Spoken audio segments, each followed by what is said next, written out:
Oh, good afternoon to you, Jim. I'm going to say Nadelic Lowen and Bletha Noah's Dad from down here in Cornwall, but I'm going to read some of your poems today. I read them out, and you give a lot of pleasure to a lot of people down here. I can tell you that for now. So I'm going to start. All right. Now, this one's called Felix Welcome. What is it, lad? What can you hear? The sound of Felix bells, so clear. Time was, my father and his as well, heard and loved the Felix bell. They rang to tell of England's news. They called the faithful to their pews. Of wreck and rescue, peace and wars. They warned as danger neared our shores. The crowning of a king and queen, a greeting to each changing scene. Pealed for a wedding, a marriage blessed, told when a loved one is laid to rest. They told us that a war was won, our war was free, our world was free, the peace begun. The chimes rang out for each new year. The old year's gone, the new one's here. Some may not know or even care how long those bells have sounded there. Yet how much poorer life would be if they weren't there for you and me. That's what you'll hear, lad, amidst life pages, a voice passed on down through the ages. The sound of sorrow, peace, and joy now welcomes you, my little boy. And this here one's called Cornwall's Loss. This is in memory of Lieutenant Colonel Rick Muscola. A little bit of Cornwall lies in a foreign field, a man who faced adversity, whose spirit would not yield. Rick truly loved this land of ours, the same as you and I. This hale man who gave his life that others might not die. A man that sang of Cornwall when only love seemed lost, who thought of home and family, yet heeded not the cost. His story touched each one of us. His memory gives us pride. His courage lit a burning flame that stirred a warmth inside. The silver star they gave him meant more than words convey. It recognized the hero, this man we mourn today. When duty called, he did not shirk. He knew what had to be done. America has sadly lost a man, but Cornwall's lost a son. Now, this wasn't dedicated now, boy, to your mother, Anne Dawes Davey, Nee James, 1906 1975, a Newland girl. Mother's pastas à la Avignon were nothing but the best. Full of tatas, turnips, and some beef, they were far better than the rest. We took them down the weir for tea, we took them up Trencron. By train we took them to Penzance to eat upon the prom. Paula's coaches took the weight on chapel trips to Loo, loaded down with saffron buns and mother's pastas too. I'd take one down the station. Father had to have his tea. I never used to mind at all. There'd be a corner left for me. We ate them when we went to school. We ate them through the war. They kept us going when times were tough. We couldn't have asked for more. If I could turn the clock back years, now wouldn't that be grand? Once more I'd sit on Ale Beach with mother's pasty in my hand. This one's in memory of Flight Sergeant Jeffrey Charles Brightwell, a Spitfire pilot who died May the 27th, 1944, only as sergeant. The order came to scramble. How those mighty Merlins roared, and high into the evening sky his fighter squadron soared. In battle there he played his part. He could have done no more. He paid the price, how high the cost, to keep the raider from our shore. Alone and wounded, low on fuel, the crippled Spit flew on. The enemy had been repelled. Where had the squadron gone? There, just ahead, the English coast, and yet it was not for him to see. A slick of oil, the screaming gulls claimed another victory for the sea. The medals placed upon his cap as he was laid to rest. They said much more than words alone. They said he was the best. His 20 years of life soon gone echoed Churchill's words so true. He was so young, so very brave, only a sergeant, but one of few. This one's called the Hard Rock Men. Far from Cornwall's granite shores they lie, deep hidden in foreign soil. Two Cornishmen, their life's work done, at rest from this world's toil. It was poverty that drove them far from their homes back then, to do the work they knew so well. They were the hard rock men. From Camber and Consols, Wendron's Pits, Levant, and many more, they left the country of their birth to seek a life as many had before. They changed the route of nations by forging with their hands a better life for one and all those Cornishmen in foreign lands. Cousin Jacks, they called them, those men born in the mining trade. Too few returned to Cornwall when their fortunes had been made.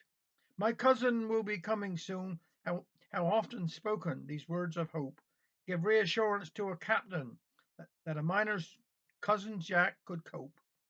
These times were hard and comforts few, so fate must bear the blame. They knew not then this land they left would never be the same.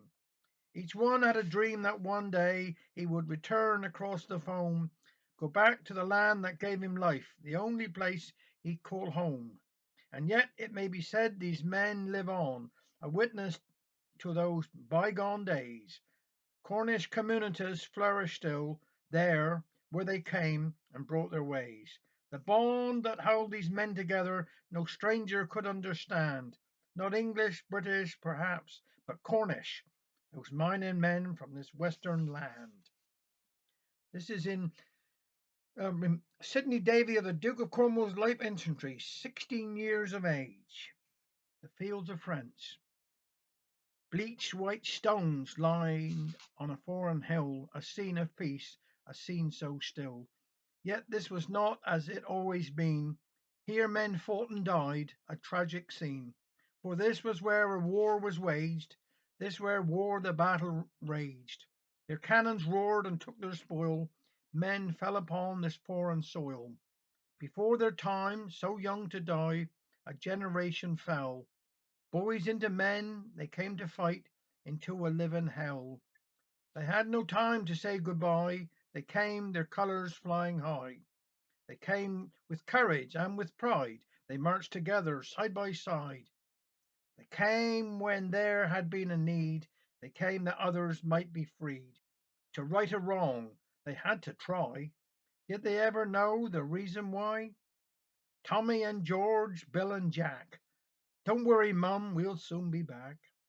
These lanes now hushed once rang with song, for they would sing as they marched along. Now here in Flanders fields they lie. Did they ever know the reason why? Nothing was gained, some say, that's plain. But pause a while and think again. Those men that fought, those many graves, they are the reason we're not slaves. A debt of honor we could never repay. They are the reason we're free today. It was written as a tribute to the American people in the wake of the September 2001 Twin Towers disaster. Cast your mind back, my cousins, to those men of yesterday. The dream built your great country, made it is what it is today. To you they came from many lands and built together side by side. The world can be in no doubt now of the legacy they left your pride. The pain you feel is our pain too. We share with you your sorrow. Our people, allied by love and trust, yesterday, today, and tomorrow. They say the night is darkest just before the dawn of day. Together you will heal this wound and sweep its shadows clean away. Do not lose the dream they hold. Freedom was never easily won. If they could do it, so can you. You are an American, a proud nation's son. Footprints in the sand. Did not our parents in time gone by leave footprints in the sand? Did they not walk, as we do now, across these towns hand in hand? For they too loved this land of ours, just as you and I. They also watched the seasons change and listened to the seagulls cry. The restless tide erases every trace of those that once were here. The scene's unchanged, the sand still soft, a rippling sea still blue but clear. For we are not just travellers through this land that gave us birth. To us and those no longer here, hail is home, our place on earth. The lessons taught, the love they gave, were free, made no demand.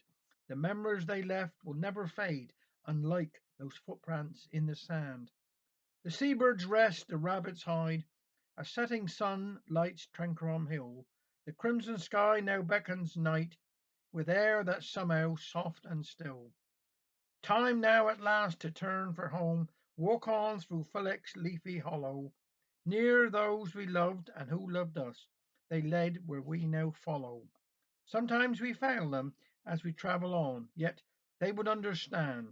Their words still help our faults to fade, just like those footprints in the sand. Mr. Coots the ferryman. The Lillent ferryman was Mr. Coots. The ferry was his trade, rowing folks across the sea. That's how his living then was made. The words he used were none too choice, the journey not too far. Often he would threat to throw us in, to be lost out on the bar. Sitting still and afraid to move, we did as we was told. But even though he sounded stern, he had a heart of gold. Mother was out as she stepped ashore to ensure that she did not slip, and he brushed aside the coppers offered in payment for the trip. He'd shout, "Come on, you kids, get out of the boat before I throw ye in." And quickly out we would all would jump to save our necks and skin. He seemed quite old when we were young, 40 years or more. He kept us safe, still in our seats, as he pulled for the other shore. Outdated, the ferry is no longer there. People now live different lives. Not many folks in this day and age would walk with children to St. Ives, and yet somehow it seems to me we must lose more than we gain. What pleasure walking through the grove and waving to the train. Why not walk to the headland on the weir and look towards Lelant? Recall those days when you were young. Those days were in heaven sent. You might well hear the sound of oars if you listen with great care. But it's no good shouting, "Mr. Cooch," for he's no longer there.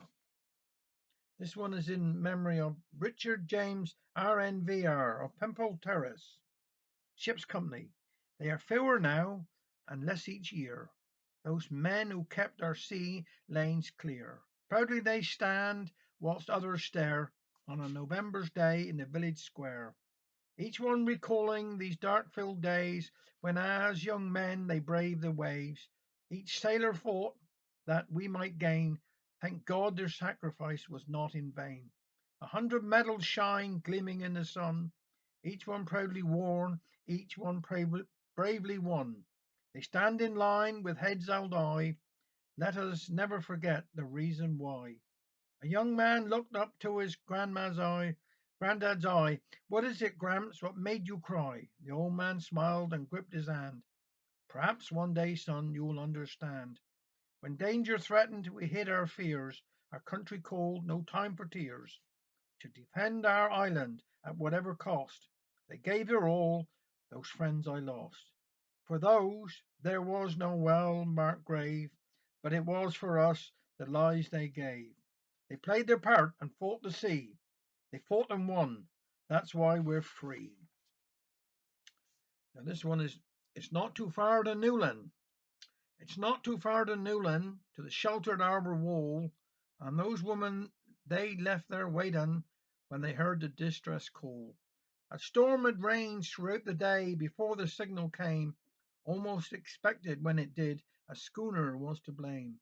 Shoremen knocked the chocks away, and soon the slip was clear. The lifeboat lost amid heavy seas, the worst for many a year.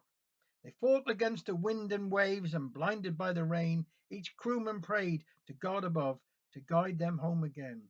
There, through the mist, the schooner, mastless, with her back now broke. The coxswain held firmly to the wheel, though not a word he spoke. No sign of life there could be seen. Perhaps there was still hope. They fired a line across her bows and secured a breeches rope. All night the crew fought bravely on. Who knows how much they gave?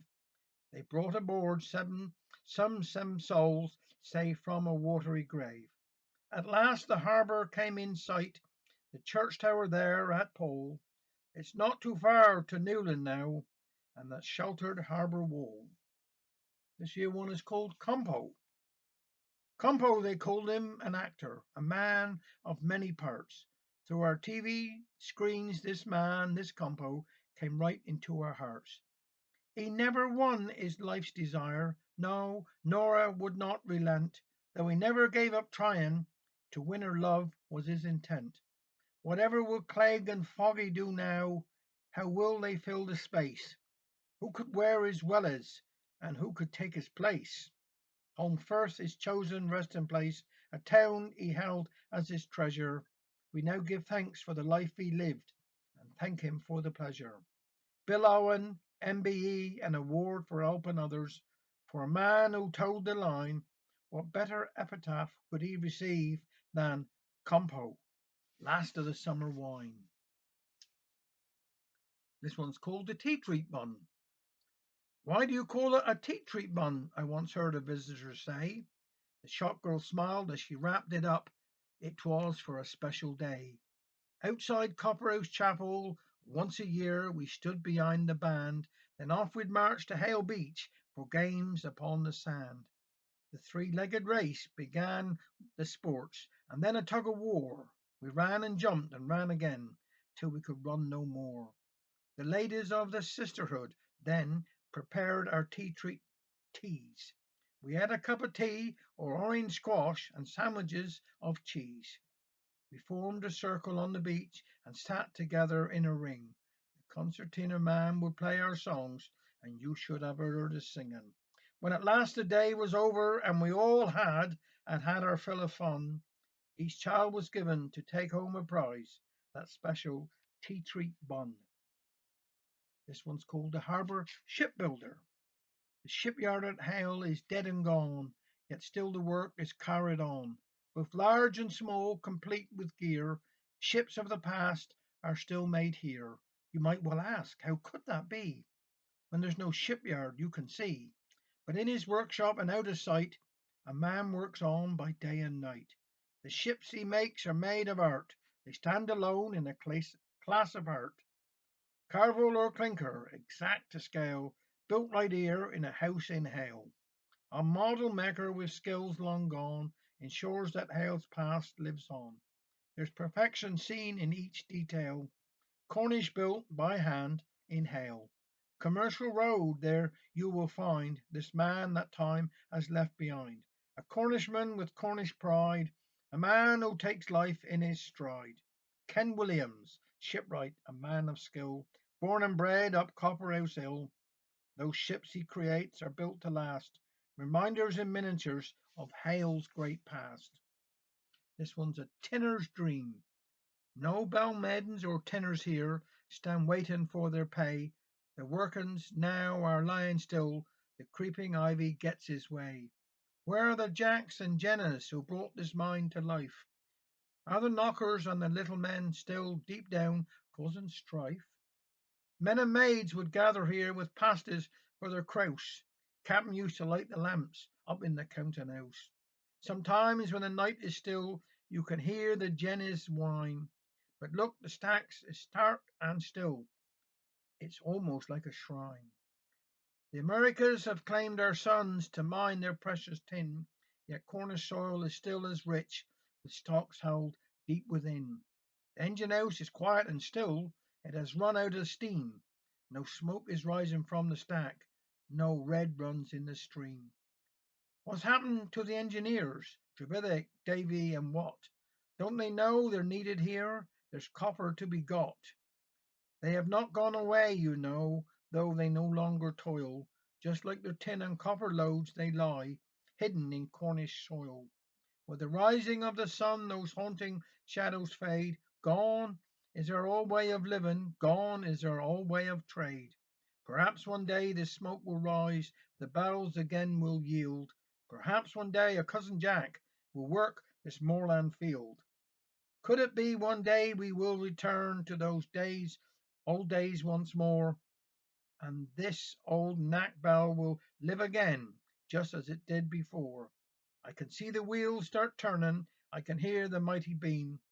Can I see the candles burning, or is this an old man's dream? Right, on to the next one. Sorry about this, Jim, but here we go.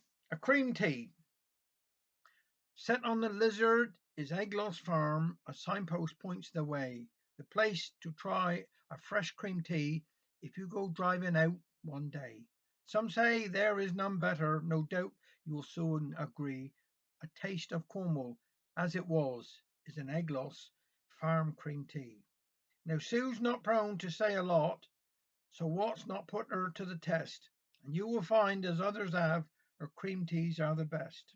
I know you'll think the same as I, of that you may be sure. You will enjoy a real treat and soon return for more. Served just as it was meant to be, but sadly seldom seen today. Here you will find the real thing at Eglos Farm out Lizard Way. This one's called Different Kind of Tears. Some tears we cry to show the world exactly how we feel. Some we shed in hope or shame to hide those feelings that aren't real. Tears that fall unnoticed when loneliness becomes your friend. Those tears that burn and hurt so much as the loved one's journey nears its end. Tears for souvenirs. Remember those lovely words to a sad love song, searching for a reason, pleading, begging, asking what went wrong. But those tears of joy we remember, it is these we treasure most. A newborn babe, a welcome home, or just a letter in the morning post. Yet no matter how many tears I cried, they could not help me struggle through, for all my tears would count as loss if I ever lost you. Now this one's in a tribute to Ruby Pascoe, Auntie Ruby from the Hail Salvation Army. Auntie Ruby led the cubs. They were her pride and joy. She taught them lots and many things. They were so important to a boy. Off to the towns they would go for a campfire and a song, watched over each and every one to see they did no wrong. On Sundays in the church parade they'd march so proud and grand, behind the Girl Guides and the Scouts, led by the Sally Army Band. She taught her boys the rule of life. She taught them right from wrong. They learnt respect and how to live to help their minds grow strong.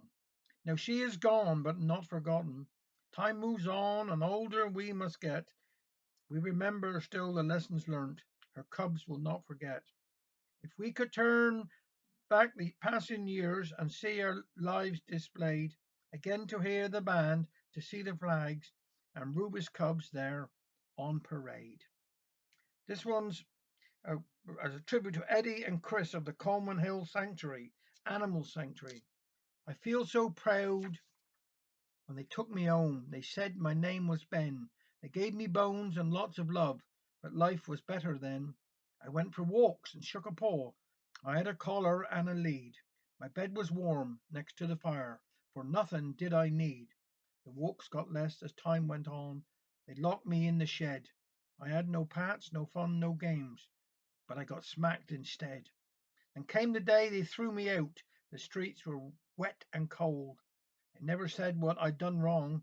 I was just 6 months old. A policeman brought me here to stay.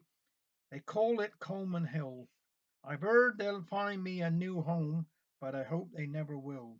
I'm happy here with my new friends. I'd live here all my days, for after all, I'm just a dog with all my doggy ways.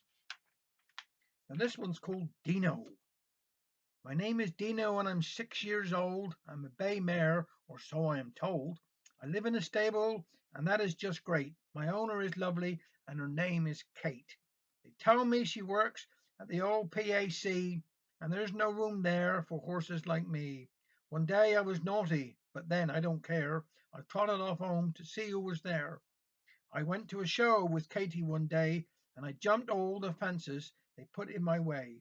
They gave me a cup, a rosette for my hair. I didn't do bad for a 6-year-old mare.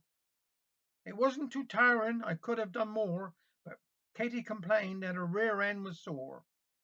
I've got a nice blanket, I'm so glad to say. It keeps my back warm in this field all day. Well, I must go now. It's time for my feed, and Katie makes sure that I have all I need. If only all horses were cared for like me, a bed that is warm and a field to run free.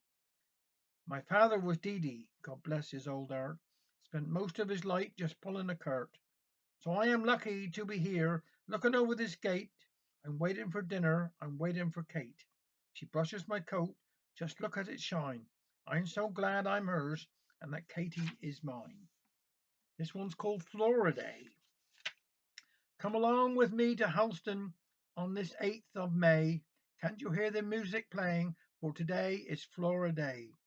There's pony rides and lucky dips and dancing in the street. A better sound you'll never hear. Just listen to that beat. The streets are lined with stalls, so many there to see. The music calls, come hurry, there's room for you and me. The town clock still striking noon, the band begins to play. The mayor himself will lead the dance in Helston town today. Men in toppers and black coats, and ladies dressed in white. In and out of the shops they dance, it's such a lovely sight. The air is filled with laughter as they dance along the way. Aren't you glad you came with me to Helston town today? A welcome to the spring, they say. That's how the story goes.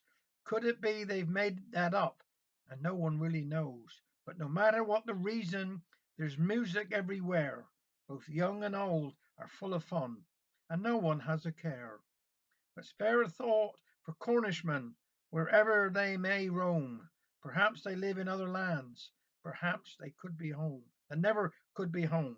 For them to hear the Helston band wishing that they were here, the sounds of Cornwall on this day could bring about a tear. At last the sun begins to set, the lamps will soon come on.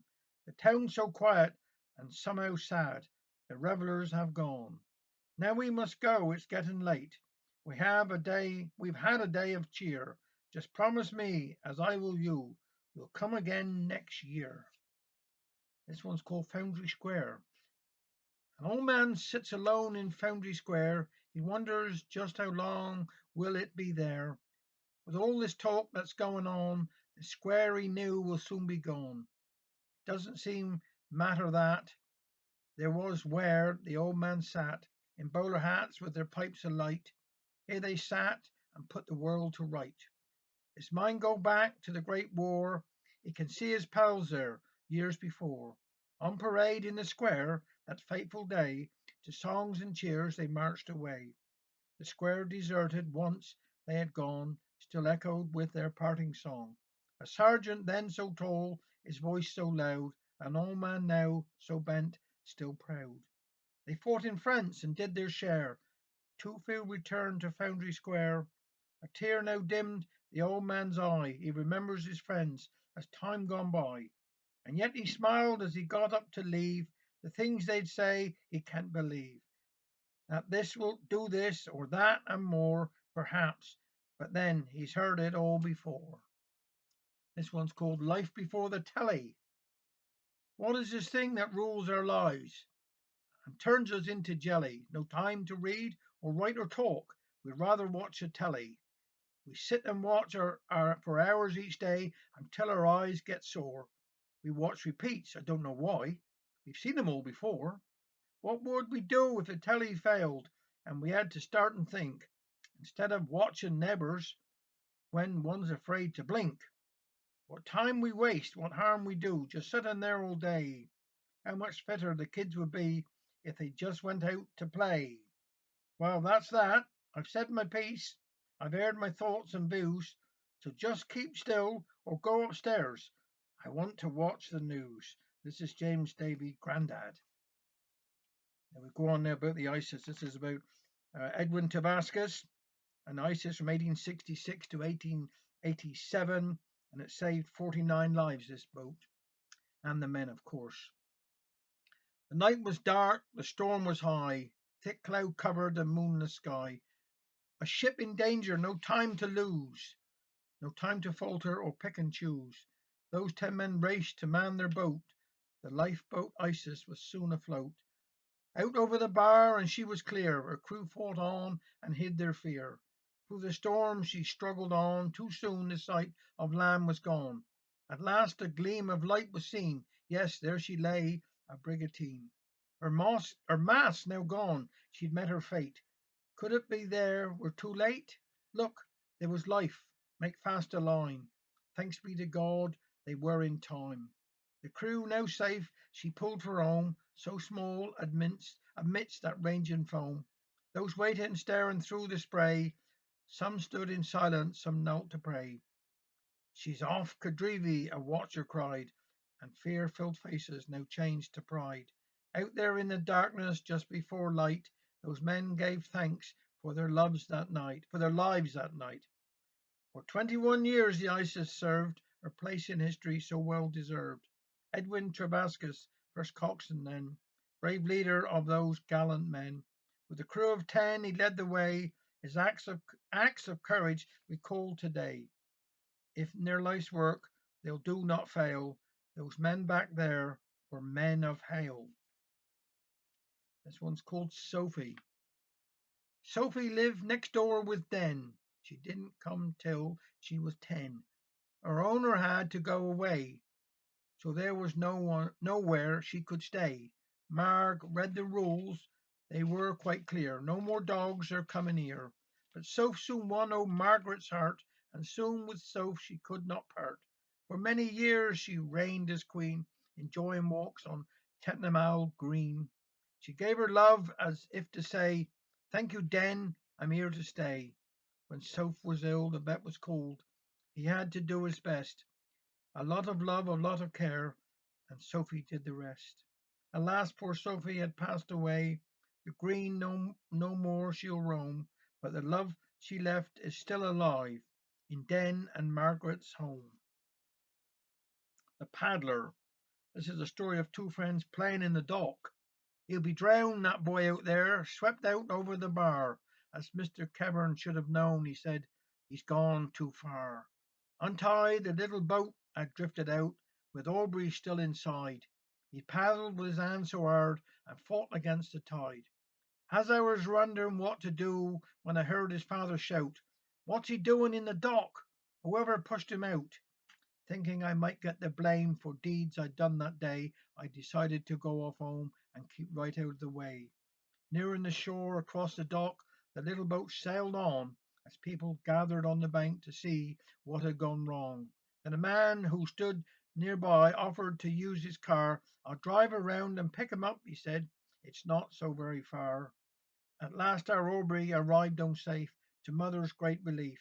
His father, who was none too pleased, said, "It is beyond belief. My tea's gone cold, my feet are wet. I cannot take the strain." But his mother, she just smiled. Her boy was home again. At least one lesson had been learnt when playing in a boat. Make sure you have a pair of oars whenever you're afloat. A moral was gained from this event. At least that is my hope. Whenever a friend depends on you, don't ever lose the rope. This is the physio. Someday you'll need a physio, a man to heal your pain. He will manipulate your bones and make them move again. "No, this won't hurt," I hear him say. "Just bite this belt and grin, and I will twist your arm about to bring the outside in." That seems to be much better now. No need for any more. I've put your arm back as it was, so get up the floor. In pain you struggle bravely up, your coat's high up on the peg. You wonder why he did your arm, the pain was in your leg. This is where you thought it was, but I know best, you'll see. Often the pain in a patient's neck means trouble with his knee. The moral of this story of pains and aches and groans is to go and see your physio if you have trouble with your bones. I know the one to treat you. He'll get you fit and well. Don't worry about a bit of pain and try hard not to yell. He will put you in a bubble bath to relax your every care and push your head down under when you come up for air. But after all was said and done, you'll go home feeling glad, for he has discovered muscles that you thought you'd never had. Where would we be without them, without their skill and care? Life will be spent just sitting still or in a wheelchair. And so, my friends, a toast I give, raise up your glass and drink. And as you lift your glass up high, just pause a while and think. These simple things of life one does without a single thought. Is raising up a glass you gave pain, the pleasure would be naught. Now be careful when you are lifting things such as a heavy sack, and if you do, the chances are you won't be coming back. We give thanks to them, the physios, and their fingertips of skill. Be sure the only pain that you may feel is paying out the bill. Now, this was about, I'm a Trelawney boy, about the Trelawney boys here. Remember Leslie. Trelawney boys will remember him. Remember Leslie Bray, a friend who we grew up with, a friend we lost today. A true Cornishman was Leslie, not one to leave his home. This was his place, this Hale. He found no need to roam. Remember him a schoolboy, whose days were filled with fun. Remember to the swimmer, a sportsman with a race to run. His outstretched hand that greeted me every time we met. A friend in youth, a friend for life, and a man I'll never forget. Remember him, Trelawney lads, remember him and smile. Remember all the good times when life was so worthwhile.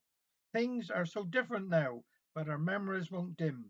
How much poorer life could have been without the likes of him. Well, that's true. Our children. This is for Holly and Jessica. What senseless evil walks this earth? What pain and grief we bear? What words can offer comfort? What words can say we care? The candle of light that holds our hope, now eclipsed by a nation's tears. Two young lives so full of trust, now fill our heartfelt tears. Those smiles that we have witnessed these troubled, hopeful days, we saw how they enjoyed their lives, their funny little ways. A time of trouble, a time of loss, to mourn, to cry, to pray. And those they loved must carry on. Perhaps their love will light the way. This is to the next one is called 60 Years Ago, 1st Battalion, 175th Infantry Regiment that was in Hale and then they left for D-Day. Together we stood on Omaha Beach, just looking at the sea. We never spoke for quite a while, my two young sons and me. A thought were of those many men who gave their lives, of broken-hearted mothers, fathers, sweethearts, wives. And what of those that lie here, if only they could tell? Side by side they faced the guns and fought a living hell. I told my sons the story of how they came and why. I told them of their courage, how so many were to die. To free a people held in chains, return the world to light, giving their names that others might live. That's why they had to fight. We read their names as we walked on, my two young sons and me. We bowed our heads and thanked them that, that we were here and free. Never forget their bravery and remember the reason why. Like us, they too enjoyed their lives. They were so young to die. What thoughts they had, what plans for life, we will never know. Those men that came to Normandy for us just 60 years ago. And this is just Dunkirk. 60 years ago and more, to Dunkirk's shore an army had retreated, though tired, weary, and battle worn, defiant but not defeated. As they gathered on that sandy shore, home seemed far out of reach. Men knelt in prayer and asked for help on that cold and windy beach. Their prayers had reached across the waves, and all who could set sail to save those men and bring them home. In this they could not fail. For every river small boats came, and on to France they sailed. Nelson's signal still held firm. Their will and God's prevailed. Who of us today knows who they were, those gallant unnamed men, who had displayed a kind of courage that we may never see again? Perhaps one day their names will be written on a roll, a record of them all, where they had not ensured this country's fate, old England could not fall. The little ships they sailed that day remain a part of England's glory. These men and deeds they did that day is now a much told story. 300,000 soldiers and more would testify as if a testament was needed. A job well done, no thanks required, and praise that went unheeded. This one's dedicated to Harold Tavascus, a man of the Legion. On parade with the Legion, how proudly they stand, men proud of their service and proud of their land. These were the men who stood defiant and tall, when we were alone with our backs to the wall. As the years pass by and time quickly moves on, each holds a memory of those that have gone. The respect they have earned at a terrible cost was paid for in full by those that were lost. How would our life be had they not been there? What world would be there? What world would there be? Would anyone care? Yet in keeping the peace, they still pay the price. When needed for duty, no need to ask twice. How can we thank them for completing their task by wearing a poppy with pride is all that they ask. Not much to pay, just a few pence from you, and perhaps just stand silent for a minute or two. Men of the Legion, stand proud, your colours unfurled. You'll have earned your place in this tired old world. But know this, without you, what would we have done? Each one may stand proudly as this nation's true son. This is about the Cornishman, Stafford Road, the Cornishman. Number 5045 Earl of Dudley of Westcaster Class Express Passenger Locomotive. Those blackened sheds where kings once stood and castles could be found, now lost in time, no traces remain. It should be hallowed ground. Here men of fortitude and strength wrote history, with steam their only pen. They earned respect, they led the way, for they were Western men. Here men lived out their working lives, perhaps a boyhood dream. Here they came from far and wide, they were the men of steam. No drivers with their mates here now, no cans of tea or cards. The Collins stage has long since gone, no rails left in the yards. Were Charlies from the early prep, and Frank and Bert and Ted, I close my eyes and see them still at work there in the shed. Times have changed and we've moved on, yet poor now these men have gone. The life they made seemed better then, we'll never see their likes again. What memories of life to us they left, their own life's work well done. I remember still the sweat and toil, but most of all the fun. The men whose names were written here not so very long ago were men of skill, of duty, and of pride. I had the privilege to know. In memory of driver Albert Peckham. This is the Wellens. The return. Welcome home, my handsome. It's been a long, long wait. But now you're here, home again. Come in and close the gate. Cousin Jacks, they called them, when your fathers left our shore. Times then were hard, prospects nil, the living very poor. They went to seek a better life, setting sail and for foreign lands, where the miners' skills were needed, and their work for willing hands. Yet they remained true Cornishmen, they lived and died as such. And coming home bears testament, just being here says so much. Don't count yourselves as visitors when you stand under a Cornish sky. After all, you are one of us, that no one can deny. Now make a resolution when the time comes to depart, that one day soon you will return to this land that holds your heart.